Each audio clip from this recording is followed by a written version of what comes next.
Let's go. Darken the skies with the drones.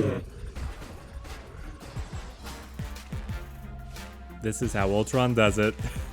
It was really close though.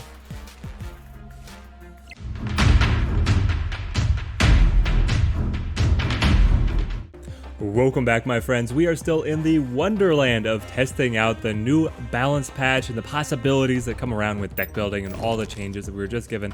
Largest balance patch in terms of number of cards changed, one of which was Ultron. Ultron was bottom of the scrap barrel prior to this update. His win rate was 35%. It's so bad for a main Avengers villain. He has been updated, given one more power on his physical body, and now the drones appear on all locations rather than only adjacent locations. So he's much more flexible to be able to push out there. I think that the best Ultron deck is still going to have Patriot, but I don't have Patriot yet. And on stream, we were messing around with the new Blue Marvel to see if that can fill the void for our testing, and it actually can. Also, with Onslaught having been updated to the 6/7, we're cheating him out with Wave and then looking to empower either Kazar or Blue Marvel to be able to play around with our Ultron, filling in all the other locations with drones. Also, those drones are able to empower the trigger on Ant-Man and Mojo. We then have Storm and Ebony Maw to be able to lock up the board space for our opponent, because we know that we can still get the drones into that area. And we're running Chavez because I don't want to play Chavez. I just want an 11 card deck to be able to more reliably get into the key combo cards that I really need to play on curve. Incredible thing about this deck is that it opened up its first like 6 matches on stream undefeated. But I never played Ultron in those matches. Is the deck better when I don't play Ultron? Well, you're gonna have to watch through these gameplays to see how it goes. I am loving the opportunity here. I never thought that I would be messing around with Ultron. I thought that he was pretty garbage, especially without Patriot. But I think there really is possibility here. We're gonna see if we can unlock it. Decklist is up above. If you want to leave a comment down below, you can talk specific card substitutions or whatever else you want. I read all the comments and I love interacting with you guys. So we've got Wave, Storm, Angela. Not a bad start, but also no key cards. We'll have Sunspot to be able to play in. The opening of games really seems herky-jerky, if I was to use a Midwestern colloquialism, maybe identifying a little bit of what region I hail from. But it's like the frame rate when you draw your opening hand is terrible, and I'm on BlueStacks. Hopefully you guys on the designated mobile clients get things running a little bit more smoothly. This is ideal for us. Being able to play Wave into Onslaught is perfect. Do I want Wave on mid? Then it would be Onslaught, either Kazar or Blue Marvel, and finally it would be Ultron. This makes sense. They go Bishop. Opponent looking to be able to spam out bodies. Why are you going Bishop with the squirrels? I don't know. It seems a little odd that you would want to fill up so many board space slots with squirrels when you're going to play Bishop and try and play as many other cards as... Oh.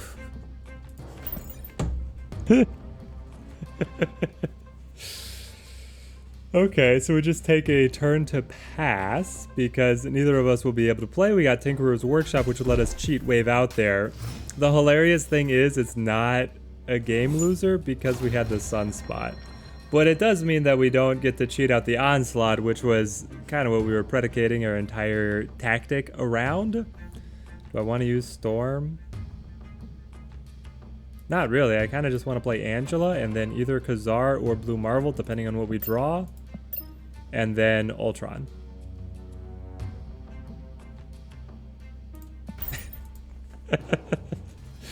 It's so funny to me that I had a full... Oh, so you've got the Kazar. So you're just doing token spam plus Bishop. Interesting. Very interesting. There's the Blue Marvel, which... Just imagine if it had been empowered by the Onslaught. I just needed to switch the order. Angela and then Wave. It would have been perfect. I have a feeling that the opponent is also playing Blue Marvel. They want to lay down Kazar, Blue Marvel, Onslaught in order, and then they just have token spam cards to get a lot of bodies everywhere. And we got a subscribe guy. Maybe I should mute the alert box if I'm just recording bespoke content to YouTube. But I didn't even get to read who it was who subscribed. Thank you for subscribing if you see the video. You have Sera. Okay, the opponent's deck I really don't understand. Maybe we'll be able to unwind it at the end of this, but for right now, I am in the dark.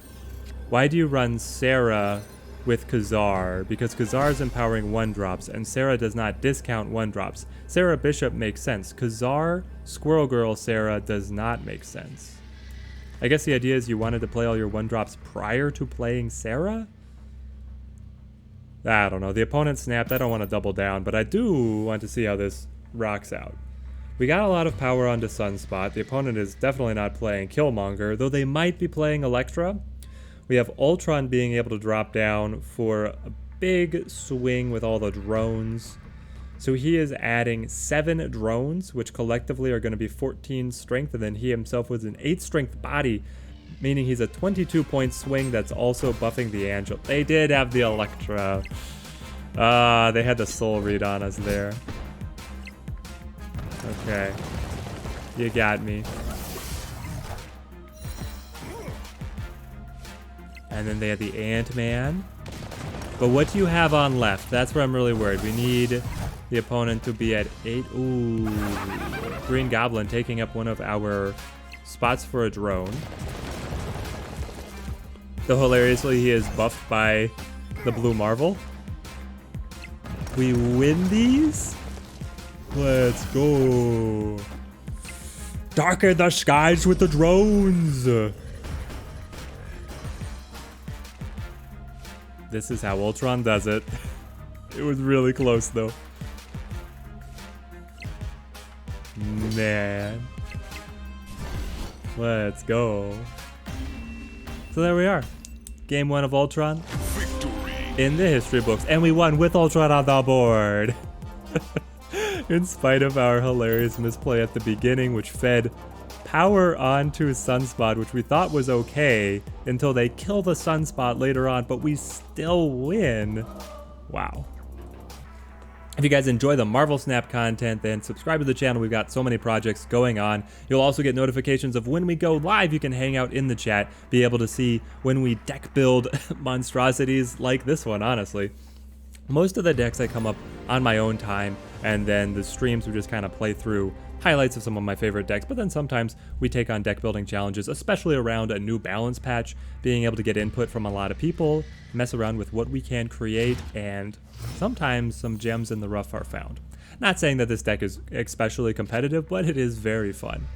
It's very fun. We have Kazar here, also Wave, that we can now successfully use to cheat out Onslaught if possible.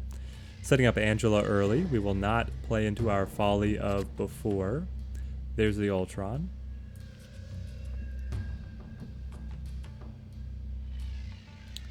I probably want... It's an interesting calculation. We could stack all of our key units on Sewer System and then fill in the rest with the drones. I could also build the stack on the right and then play Storm on Sewer System to be able to prevent that -1 from pinging off a significant portion of power from our drones. I think either track is valid. Because we have, if we had played Angela on left, we would have been leaning more into trying to draw something to combo with Wave, and we don't get it. Also, Grand Central could seriously throw us off. We'll see. I want to Storm here. So now Kiln and Sewer System are locking down. They did get the Nightcrawler out to be able to bounce over to the side, get more plays down, and they're trying to fill up Kiln before we get any tempo going. Hopefully, they take their foot off the gas when they see that we're not really responding. There's also a point where we could play Ultron early with a Wave. And then, because he just fills in the rest with the drones, we kind of know where we're at, and we just keep on stacking on Grand Central. It's an idea. After all, why not?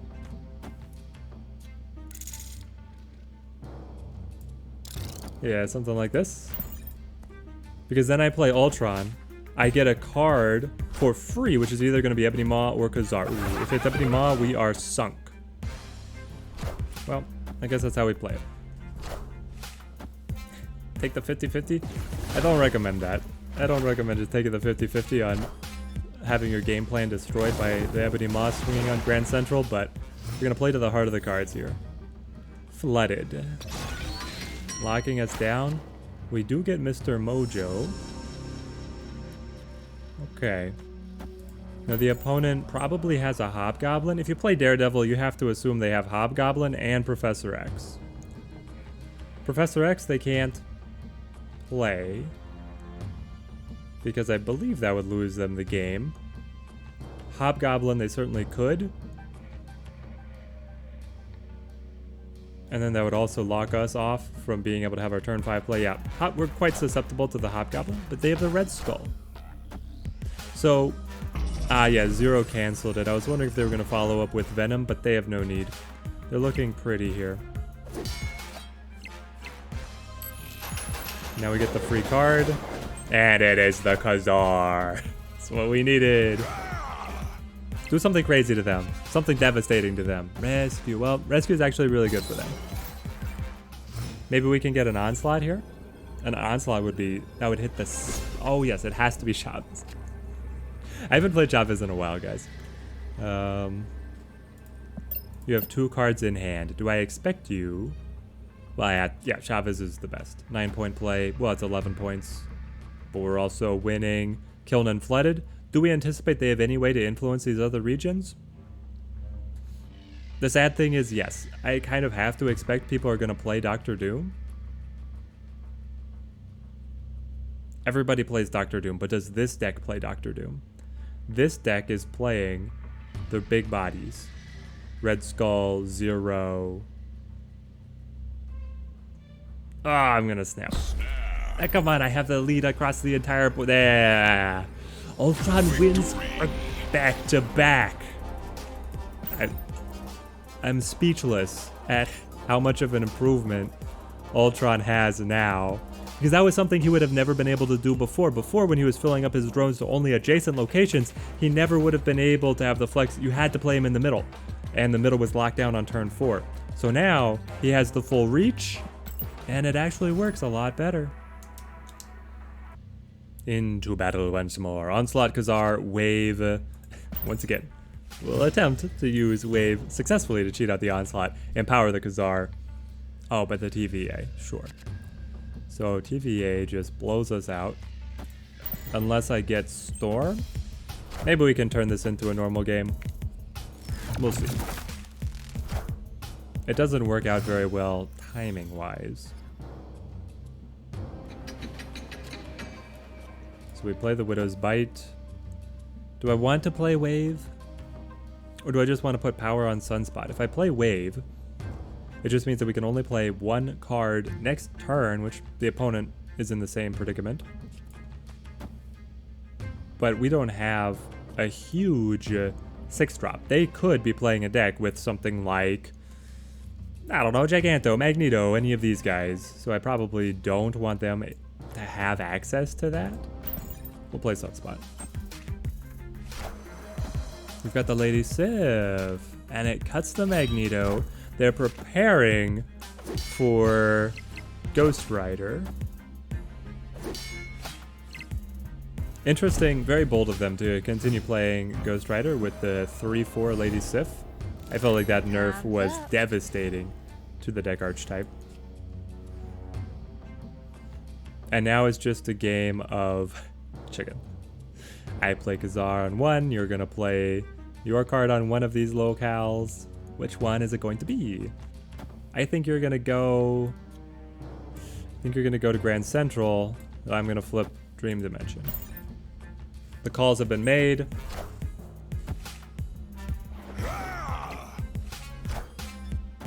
the soul read. That animation though, it's so sick.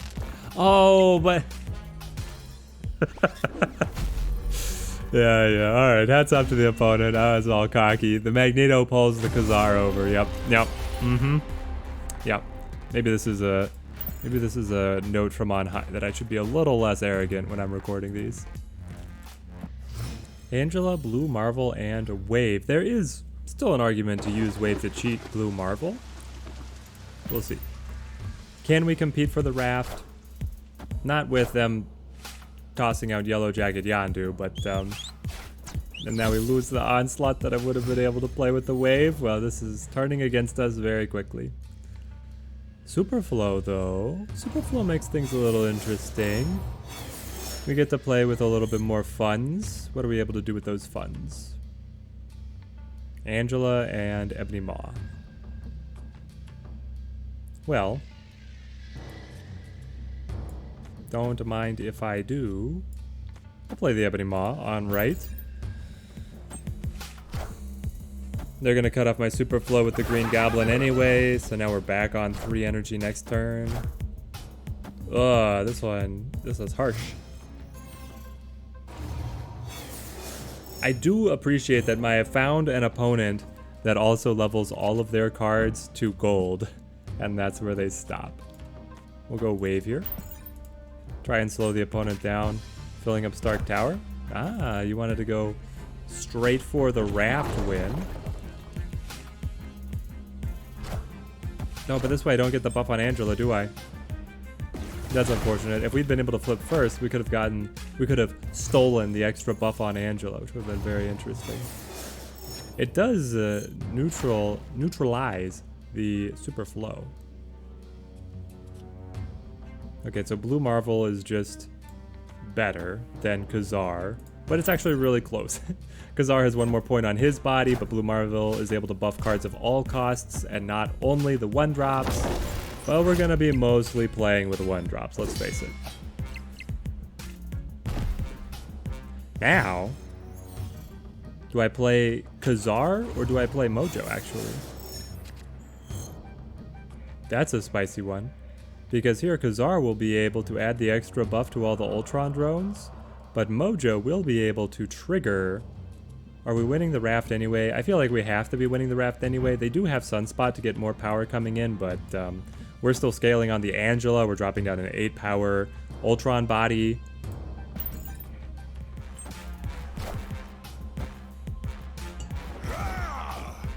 Alright, 9 strength Ebony Maw just casually over there is maybe one of the biggest 1-drops you're ever going to see. Unless you put all of your energy into the Sunspot. I've seen that as well. The 2-card win where you just play Sunspot and Infinite. That one's a hilarious one. Okay. So you've stacked the rescue, but you're falling behind over here. Honestly, I'm gonna snap. I know they have the free 6-drop, but they haven't played it yet. So either they're holding it for surprise, or it's like Destroyer, it's Giganto, something that they cannot play. Even if it's Infinite, they would not be able to play it. Ultron, darken the skies. Ah! Alright, Ultron didn't actually hit the board, but we give that win to the Ultron. Here is the deck in all of its glory. This one is so much fun to play because you're able to put the pinch on your opponent with things like Storm, able to psych them out with Ebony Maw, and then you just have the swarm of drones coming in and you're trying to empower them as much as possible. Now, if you have Patriot, I certainly recommend running Patriot in the list. You're going to retool things a little bit. Once we collect Patriot, we'll do a revisit. If you have any specific questions down in the comments on how you might bring him in, I think that what we would do would be we drop... what do we do? We want to run Magic. You would want to add Magic and Patriot, which means that you take out probably Storm, and then Storm is in the position of Patriot to be able to run Magic. I mean, honestly, you could cut the Blue Marvel or the Kazar, but you could also just cut Ebony Maw or Mojo. And then you would be able to run a very similar deck list. It would be a little bit, you would be even more reliable on giving mega buffs to the drones. And so a couple passes because you know that your drones are going to be empowered so much. They might even be more efficient than playing some of these other cards, so that'll be a video for another day as we complete our collection. Till next time, thank you guys for watching, and have a good one.